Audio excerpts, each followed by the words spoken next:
Bonjour à tous. Donc, on vous accueille pour la session FinTech. C'est bientôt la fin de la journée, donc j'espère qu'il vous reste encore des forces.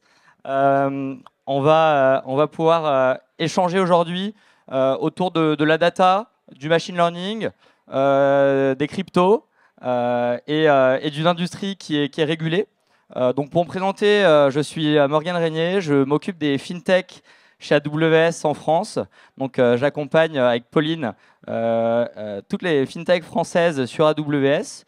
Donc, je suis en compagnie de Eric et Alexandre qui vont pouvoir se présenter tout de suite, qui sont respectivement deux clients FinTech AWS. Alexandre, est-ce que je peux te laisser te présenter? Merci Morgane, merci de ton invitation déjà. C'est très agréable de pouvoir partager à travers ce AWS Summit. En plus, ça fait longtemps qu'on n'a pas eu l'occasion de pouvoir voir cet événement, donc ça fait du bien de revoir des gens en vrai. Donc moi, je suis Alexandre Wichert, je suis le CTO de CoinHouse. Je suis arrivé chez CoinHouse au mois d'août 2021. Avant CoinHouse, j'étais CTO de Molotov, sûrement une plateforme de streaming que vous connaissez. Et avant, j'ai travaillé aussi dans un écosystème très régulé en tant que CTO de PMU. CoinHouse, peut-être que des gens ça parle, peut-être que ça ne parle pas. Très rapidement, pour présenter, on est le premier acteur en France régulé autour de la crypto pour pouvoir permettre à nos clients d'acheter et de vendre de la crypto. Et on a une ambition de devenir la première plateforme, la première crypto-banque européenne. Donc assez rapidement. Tu veux que je présente maintenant CoinHouse? Vas-y. Ok. Et donc très rapidement, qu'est-ce qu'une crypto-banque européenne? L'idée, c'est de pouvoir proposer à nos clients cette plateforme d'investissement, d'achat, de vente sur la crypto. On n'est pas du tout sur le même métier que des grosses plateformes que vous connaissez sûrement, qui sont Binance, Kraken ou Coinbase. L'idée, c'est de vraiment être un intermédiaire de confiance régulé pour permettre à nos clients d'investir à travers des produits simples d'achat et de vente, mais aussi des produits beaucoup plus complexes, des produits financiers d'investissement pour diversifier le différent portefeuille. Et puis la partie banque, c'est vraiment ce qui va arriver très rapidement. On est en train de se préparer à finalement être en capacité de stocker de l'euro pour nos clients, pour que les gens puissent avoir à la fois un compte en euros et à la fois un compte en crypto. Et le Graal, ça serait de leur proposer une carte bancaire, une carte de paiement pour qu'ils puissent finalement naviguer entre ce deux mondes. Voilà. Et sur le côté européen, très rapidement, on est d'abord franco-français et installé du coup sur tout le territoire de par notre plateforme. On a ouvert en Espagne, en Italie, très récemment, et on est en train de se projeter sur les pays comme la Belgique, le Luxembourg, et plus tard après sur les différents pays européens, et tout ça à travers la régulation. On est régulé depuis fin 2020 auprès de l'AMF en tant qu'un prestataire de services pour actifs numériques. En 2021, la même chose au Luxembourg, et on est déjà en train de préparer la régulation européenne qui s'appelle MiCA, d'ailleurs on entend beaucoup parler actuellement sur les réseaux sociaux et même dans les médias. Donc voilà, c'est un peu notre feuille de route. On a une grosse ambition et voilà, donc je laisse la parole à Eric. Merci Alex. Donc, Eric Sionnet, Chief Delivery Officer chez Sésame, donc responsable de la chaîne de delivery complète pour les produits et les projets. Auparavant, j'étais chez Carrefour Bank, Digital Factory et responsable du programme de transformation chez Carrefour Bank. Et le monde de la FinTech m'intéressait énormément, donc pour moi, c'est une joie de rejoindre Sésame. Sésame, c'est une compagnie qui travaille sur de la big data, de l'intelligence artificielle, du NLP. On produit des indicateurs à partir de la donnée web, donc des articles de presse, des blogs, forums, Reddit, etc. On collecte des données en masse. Et à partir de ça, on est capable d'identifier la nature du sujet qui est évoqué. Est-ce que c'est positif comme information? Est-ce que c'est neutre? Est-ce que plutôt négatif? Et on produit également des indicateurs ESG. Dans le monde de la finance, en fait, ce sont des informations très utiles pour optimiser les portefeuilles, pour améliorer ou se positionner, par exemple dans le cas du private equity. Nos bureaux, on se développe énormément. On a ouvert à New York, à Tokyo, à Londres, à Paris. C'est des équipes qui se développent énormément. Je regarde si j'ai pas manqué quelque chose. Si, il me reste un élément, la partie technique. Je pense que ça va vous intéresser. On a actuellement 300 téras de données. On a environ 16 milliards de sources, d'articles, pardon. On a 4 millions de sources de données. On est sur des gros volumes et on a vraiment besoin d'exploiter tout ça le mieux possible. Et donc, c'est la raison pour laquelle on est ici aujourd'hui. Super. Eh ben, merci à vous deux pour votre présentation.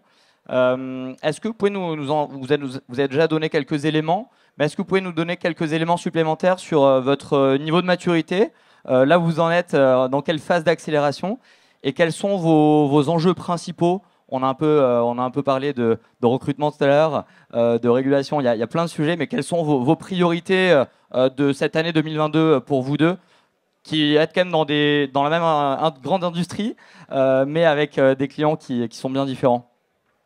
Alors, il y a plusieurs questions dans cette question. Je vais essayer d'être assez clair.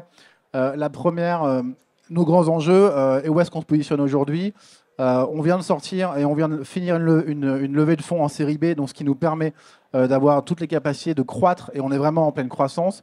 En termes de quelques petites figures, je suis arrivé en août, on était 6 à la tech, aujourd'hui on est 35, on prévoit à la fin de l'année d'être 80, l'année prochaine on prévoit d'être 150, et en 2024 au BP on a prévu d'être 400 à la tech. Donc c'est des gros enjeux de croissance à la fois, et tout à l'heure d'ailleurs sur une autre conf j'en ai entendu parler, il y a bien sûr des sujets de croissance, de recrutement, et ça c'est le nerf de la guerre.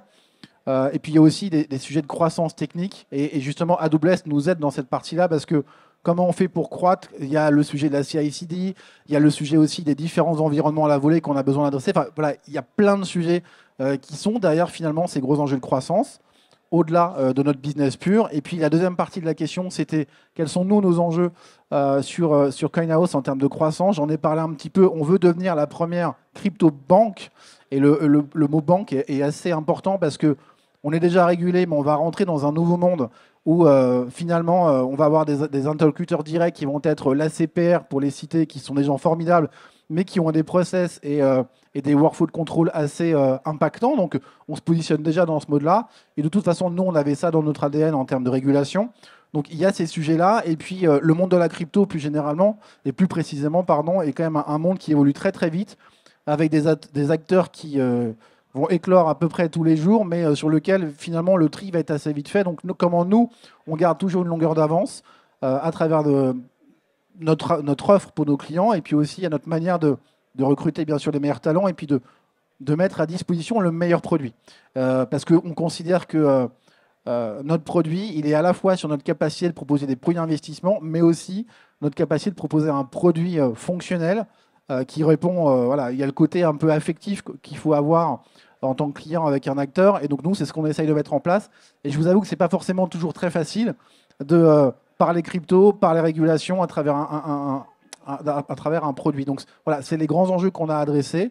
Et je pense que Eric doit à peu près avoir les mêmes. Merci pour la transition. En fait, pour recommencer un petit peu, donc nous 90 personnes, et on va dépasser les 100 d'ici quelques semaines, hein, c'est prévu. On a fait une levée de fonds l'année dernière, on est à 18 millions de dollars de levée au total. Bref, on se développe énormément, la partie technique est plutôt stabilisée. Maintenant, on accroît la partie commerciale, donc de gros renforts aux équipes américaines par exemple. Tokyo est en train de se développer aussi. Il y a un gros sujet actuellement pour les équipes, c'est la scalabilité technique qui nous motive. On a de nouveaux besoins, de nouveaux clients, ça nécessite beaucoup plus de temps machine, et il faut absolument qu'on travaille sur cette partie-là. Donc l'avantage d'être sur le cloud, c'est qu'on peut en bénéficier. Un autre volet, notre cœur de métier, c'est la data. Donc on est en train d'enrichir, je parlais de 4 millions de sources de données actuellement, on continue d'enrichir tout ça. Et c'est un gros sujet, notamment pour accéder à la donnée premium, qui est payante actuellement. On n'y accède pas forcément. Donc on travaille là-dessus, tout en tenant compte de la légalité de l'accès à cette donnée, qu'on puisse l'exploiter au mieux et la communiquer à nos clients. Donc c'est tout un volet qui va arriver dans les prochains mois. Super, merci.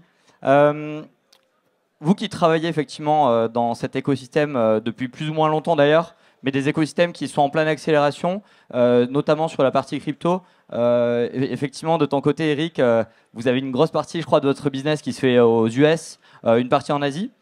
Est-ce que vous pourriez nous donner les 2-3 grandes tendances sur lesquelles vous voyez des changements dernièrement, à la fois sur la partie crypto et à la fois de votre côté, Sésame, peut-être avec les institutionnels, ou alors des tendances que tu vois émerger entre le continent américain et le continent européen? Ouais, alors déjà en fait, je trouve qu'en France, avant de regarder au niveau international, en France, il y a une vraie dynamique positive dans l'écosystème startup. Il y a un vrai soutien des collectivités. Nous, à l'origine, Sésame est créé à Metz. Et il y a eu un vrai accompagnement depuis le départ en fait, de la région. Je sais que c'est valable à Bordeaux également. J'ai des amis qui sont là-bas et qui se lancent aussi. Et voilà, l'écosystème startup est très positif. Ensuite, si on s'intéresse globalement à notre activité, enfin FinTech en tant que tel, dans les grandes tendances, il y a un volet, par exemple, autour de l'ESG. Et ça, c'est mondial. Une vraie problématique autour de l'ESG. Tous les acteurs comment dire, qui sont dans la finance ont ce mot à la bouche depuis plusieurs mois. Et nous, ça tombe bien. En fait, on est capable de produire des indicateurs très pertinents qui accompagnent justement les fonds d'investissement là-dessus. Premier sujet. Et aussi dans le private equity, on sent une vraie tendance, un vrai virage, une vraie volonté d'investir dans la tech. Le private equity était plutôt distant jusqu'à présent, et maintenant il y a une vraie volonté d'y aller. Merci. Alexandre? Sans surprise, nous, c'est la blockchain. Enfin, c'est juste, c'est un peu révolutionnaire. Pour faire un peu une image, on a l'habitude de dire que l'informatique a révolutionné les systèmes d'information. Les réseaux sociaux ont révolutionné les systèmes de relations entre les individus et la blockchain est en train de révolutionner le monde de la finance. Donc nous, on est vraiment au cœur de ça. Et la deuxième partie aussi, qui est plutôt sur la partie régulateur, ce qu'on se rend compte aussi, c'est que la tech aujourd'hui n'est plus considérée comme un moyen, mais vraiment comme un acteur majeur du volet régulation. Preuve en effet avec la blockchain, vous savez qu'on est capable de tout traquer et de tout tracer autour de la blockchain. Et donc tous ces échanges financiers et tous ces flux, finalement, permettent aux différents États, aux différents régulateurs de pouvoir monter en compétence avec la tech et de mettre en place des solutions qui sont beaucoup plus rapides, véloces et sur lequel l'asset qui ressort de la tech est fondamental. Super. Merci pour vos réponses et ces tendances qu'on voit effectivement de notre côté aussi avec les clients qu'on accompagne. Maintenant, une question plus sur la partie cloud, effectivement, puisque on est quand même chez AWS. Sésame, ça fait, je crois que ça fait 7 ans que vous êtes en grosse partie sur le cloud, notamment sur AWS. Est-ce que, Eric, tu peux nous donner des éléments sur quel était un peu votre parcours sur le cloud depuis le début et quelles sont les prochaines étapes de votre côté? Sésame, donc créé en 2014, mais sur le cloud depuis 2015. Donc c'est presque cloud native, je dirais. Naturellement, c'est venu parce que besoin de stockage énorme, de par les volumes de données qu'on intègre. Gros besoin de calcul également. Et donc naturellement, le premier besoin, c'était la capacité de stockage et la partie scaling qui a intéressé Sésame au tout début. Progressivement sont venus les services managés. Donc on a pas mal de services, Step Function, on a S3, des buckets S3, on a une palanquée en fait, de services, les sondes, lambda, etc. On est venu progressivement en fait, justement à couvrir tout le spectre, notamment pour tout ce qui concerne le machine learning. Et ce qui va nous guider là, sur les prochains mois, justement, c'est cette scalabilité, poursuivre là-dedans, pouvoir ingérer de nouvelles data. Pour couvrir de nouveaux clients et de nouveaux besoins. Ok, merci. Alexandre? Alors nous, c'est pas du tout pareil. C'est qu'à la base, en fait, le Coin House, c'est en fait la traduction française de la maison du Bitcoin. Pour ceux qui connaissent la maison du Bitcoin, c'est un comptoir dans Paris où on était capable d'acheter et vendre de la crypto. Donc tout est parti de cette plateforme, finalement assez, faite à la main, pas forcément cloud-friendly, etc., etc. Et puis l'année dernière, il y a eu un boom de la crypto. Je pense que personne n'a évité cette information. Le Bitcoin est monté à des taux démesurés. Et finalement, on s'est retrouvé avec des pics de trafic monstrueux. On a fait x10 en nombre de transactions. Donc, on avait un besoin urgent de migrer. Donc, on était plutôt sur comment on pouvait sécuriser notre activité. Donc, c'est pour ça qu'on a migré sur AWS. Et ensuite, on a changé notre façon de travailler en interne avec les nouveaux outils qui sont proposés par AWS. Donc, voilà, c'est plutôt une approche un peu différente. On a d'abord géré le risque et ensuite on a permis à CoinHouse de pouvoir s'améliorer et grandir autour du cloud. Donc on a une approche totalement différente. Et je pense que ça fait un petit moment aussi que tu es dans le cloud avec tes expériences précédentes où tu as dû gérer d'autres sujets, notamment chez Molotov ou ailleurs. Ouais, alors Molotov, juste même si aujourd'hui je suis avec CoinHouse, mais ce qui est très drôle chez Molotov, c'est qu'on a tous vécu le Covid, on a tous vécu les interventions de Emmanuel Macron à la télé. Et pour la petite histoire, moi, je sais pas, 15 jours ou 3 semaines avant avant le Covid, je fais une interview dans un magazine et voilà, le journaliste titre Molotov et le data center qui ne tombe jamais. Le jour du Covid, le data center a explosé. On était hébergé à DC3 avec nos propres serveurs. Donc là, tout de suite, automatiquement, on a décidé de migrer sur AWS. Donc énorme chantier. Il a fallu migrer pas moins de 300 machines assez rapidement et de changer toute une interface de diffusion, du streaming télé et en live, parce que c'est quand même le principe du streaming télé, c'est quand même du live. Donc voilà, ça a été des énormes chantiers qui m'ont valu quelques sueurs froides et quelques nuits plus que blanches. Super. Alors pour entrer dans les sujets principaux qui reviennent généralement avec nos clients, et on en parlait effectivement, c'est les sujets qui sont super importants pour vous. Nous, on accompagne nos clients chez AWS, en particulier les fintech, évidemment sur la sécurité, qui est notre priorité numéro 0, comme dit Andy Jassy, notre CEO. Sur la partie data, on le voit très bien avec Sésame, et je pense que vous avez aussi des sujets, on va en parler. Sur le machine learning, vous étiez peut-être là juste avant avec Hugging Face, mais on a énormément de clients qui accélèrent sur la partie machine learning, sur des cas d'usage de détection de fraude, par exemple pour les banques, comme on le voit avec Conto, ou encore Luco, il me semble, qui fait l'alerting sur les inondations pour leurs assurés. Peut-être pour rentrer sur le premier sujet data. Effectivement, chez Sésame, Eric, vous utilisez énormément de services managés sur la data. De mémoire, il y a du EMR et plein d'autres sujets, Redshift, Kinesis, etc. Est-ce que tu peux nous parler un peu des cas d'usage chez Sésame sur les services que vous utilisez avec AWS? Oui. Notre problématique, évidemment, c'est l'ingestion de données, d'une part, et ensuite l'analyse de la donnée. Donc, on utilise alors, des algorithmes en plus de ça qui vont derrière. Donc, en fait, on en a toute la suite. Je dirais, il y a Step Function que j'évoquais, il y a EMR, il y a EC2, évidemment. En fait, tous ces éléments, 2 petites secondes. On a cette donnée en fait, qu'on injecte et on a après donc, la capacité de stockage. Donc, nous, on récupère de la data, on la stocke, on doit pouvoir y accéder rapidement, on doit pouvoir la manager. Et on doit pouvoir la mettre à disposition rapidement aussi de nos clients. Tout ça, en fait, doit se faire de manière assez fluide. Et c'est des vraies problématiques qu'on a à adresser. Pardon. Et nous, en fait, on expose au travers de S3 les éléments calculés. Donc ça, c'est un exemple, en fait, typiquement. Et un autre volet, par contre, sur la data, qui nous en fil rouge continuellement, je parlais de la légalité de la data qu'on récupère, mais il y a un gros volet aussi sur le RGPD. Pas mal de clients nous sollicitent justement pour s'assurer que la data qu'on exploite, qu'on expose est confirmée et validée d'un point de vue RGPD. Donc on a des audits réguliers et c'est l'un des principaux sujets qui nous gouvernent actuellement. Super, merci, merci effectivement Eric. Alexandre, de votre côté, je crois que vous utilisez Redshift.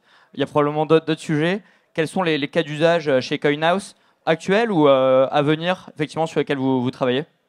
Oui, effectivement, il y a des cas d'usage data. Il y en a un qui est déjà, c'est comment on s'assure qu'on conduit bien notre business. En fait, on a une base de prod, donc pour les principes et pour un côté RGPD, il est évident qu'on ne peut pas donner la base de prod à tous nos collaborateurs.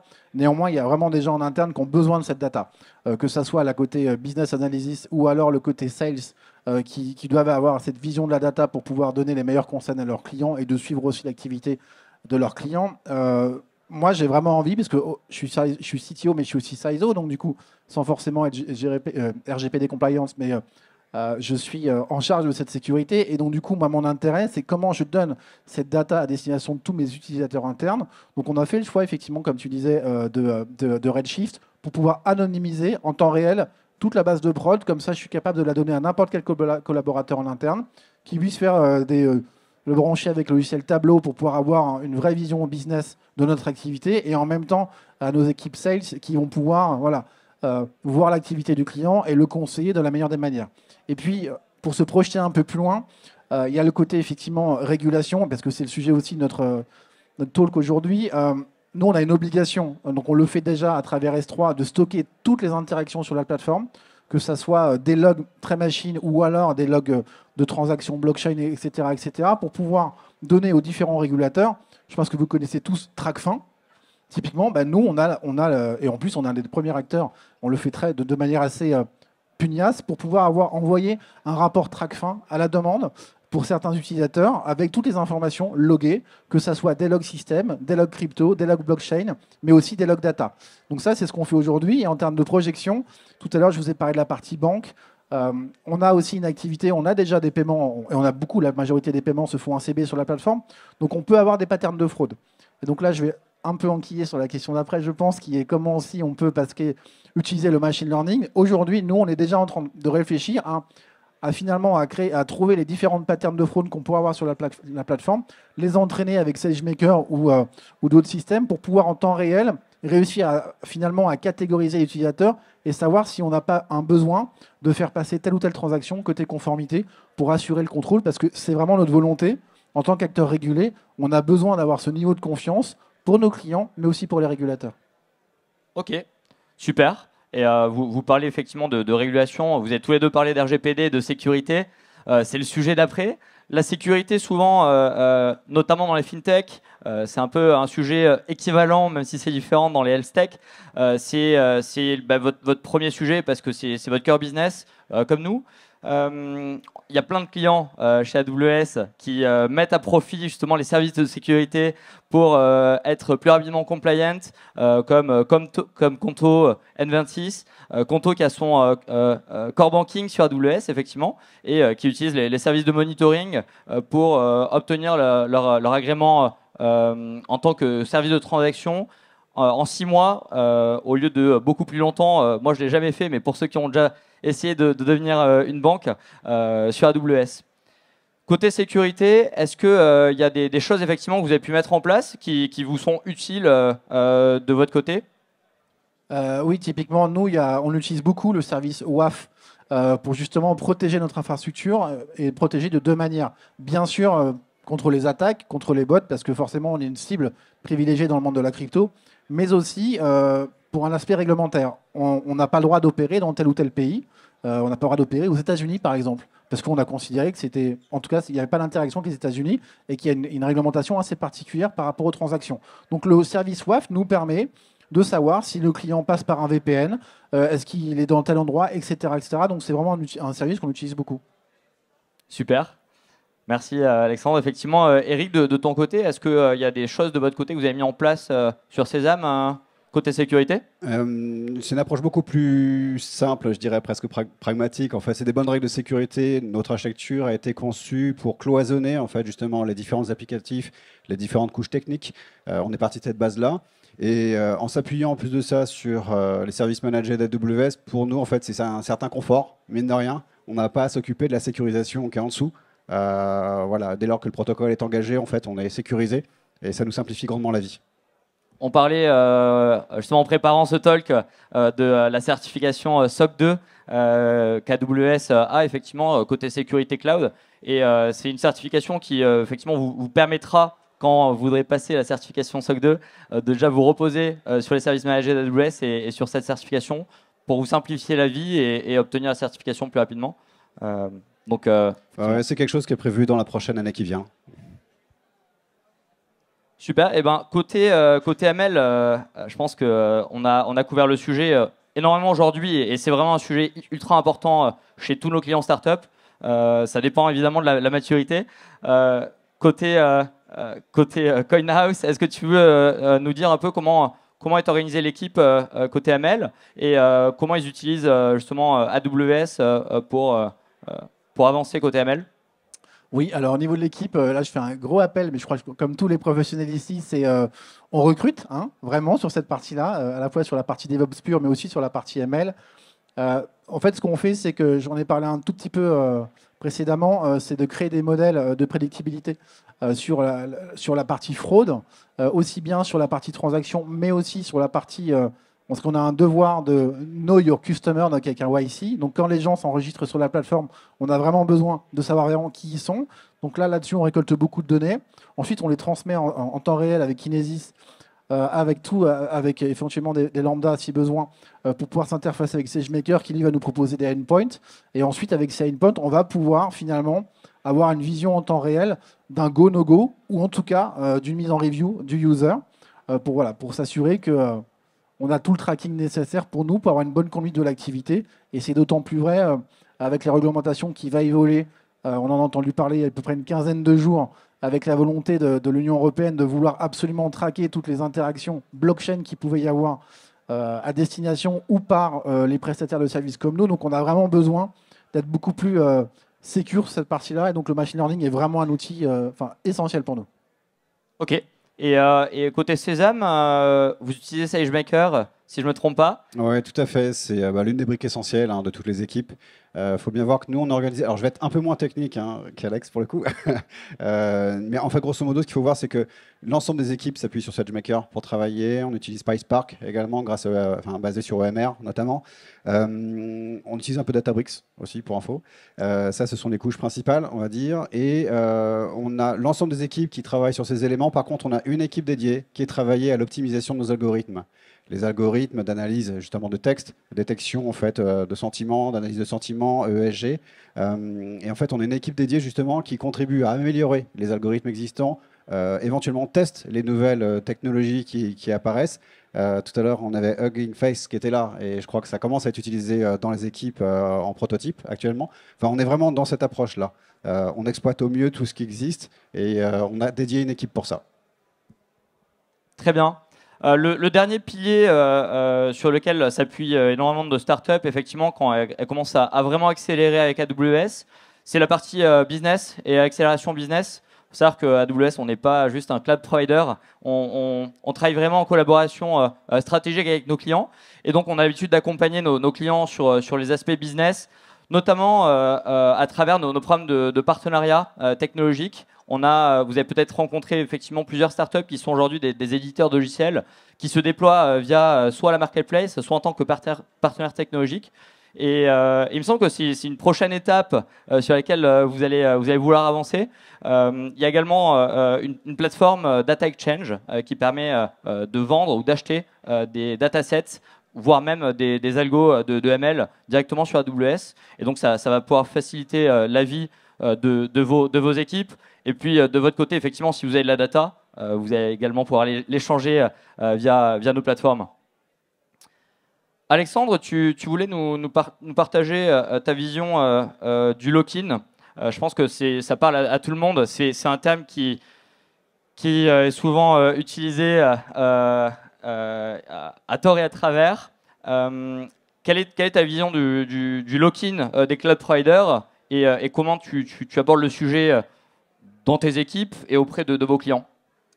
Ouais, c'est un vrai sujet et preuve en est mes cheveux blancs. Vous pouvez vous imaginer que ça fait quand même pas mal d'années que je roule ma bosse sur ça et à chaque fois, quand on commence à vouloir partir sur un cloud provider, on se pose la question, mais alors, qu'est-ce que je fais? Est-ce que je pars sur je fais que du multi-cloud, des choses comme ça? Puis finalement, moi, je suis arrivé à cette conclusion il y a maintenant peut-être 7 ans, où finalement, en fait, il faut avoir une vraie gestion du risque en termes de choix sur un cloud provider. Et à cette époque-là, moi, je bossais chez Condé Nast, un groupe international, et je suis allé voir ma DAF, la directrice des affaires financières, et je lui dis, écoute, je ne sais plus comment elle s'appelait, Nathalie. Je lui dis, écoute, Nathalie, on va partir sur AWS. Elle me dit, ouais, mais tu ne te rends pas compte, Alexandre, AWS, c'est toujours pareil, c'est une boîte américaine. Puis après, on est loqué, on est bloqué, on ne peut pas sortir, ça va nous coûter un bras. Finalement, en fait, on va faire simple. Moi, j'ai considéré, et je lui ai fait la démo, qu'on allait faire tant d'économies à partir sur le cloud parce qu'on allait utiliser tous les services d'AWS et pas juste se mettre en mode multi-cloud, donc je terraforme tout et puis je reste finalement sur un niveau assez... je ne descends pas très bas dans les services d'AWS ou d'un autre cloud provider d'ailleurs. En tout cas, je ne descends pas bas. Donc je lui ai dit non, on ne va pas du tout faire ça. On va vraiment utiliser l'ADN du cloud et puis l'économie qu'on va en dégager, on va en prendre une partie et on va la mettre de côté, on va la ségréguer. Comme ça, on va financer notre risque. Et au bout de 5 ans, finalement, on avait financé notre risque et on était en capacité, si jamais on voulait partir sur un autre cloud provider, de pouvoir prendre ce qu'on avait ségrégué finalement en budget et de se dire je vais l'utiliser pour pouvoir financer ma migration. Donc c'est une approche totalement différente. Moi, je considère que quand on part sur un cloud provider, et finalement, je pense que ça sera un peu le mot de la fin pour moi, en l'occurrence, il faut tout prendre. Sinon, on perd du temps.